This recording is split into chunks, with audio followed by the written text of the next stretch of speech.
சண்முகம், நான் உன் மடியில படுத்துக்குவா. ஏம்ல என்ன திடீர்னு? உன் தங்கச்சிங்களை பார்க்கும்போது எனக்கு பொறாமையா இருக்குடா. இப்படி ஒரு அண்ணன் எனக்கு இல்லையேன்னு நான் எத்தனை நாள் வருத்தப்பட்டிருக்கேன் தெரியுமா?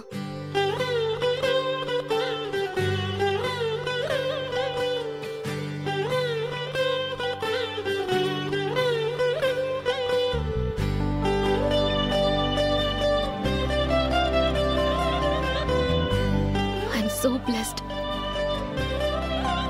ஏதோ ஒரு சாமி ஏதோ ஒரு தடவை நான் கும்பிட்டதுக்கு மனசு இறங்கி ஒரு நல்ல அண்ணனை கொடுக்கலனாலும் ஒரு நல்ல அண்ணனை எனக்கு புருஷனா கொடுத்திருக்கு. நான் எப்பவுமே இப்படியே உன் மடியில படுத்துட்டு தூங்கணும்.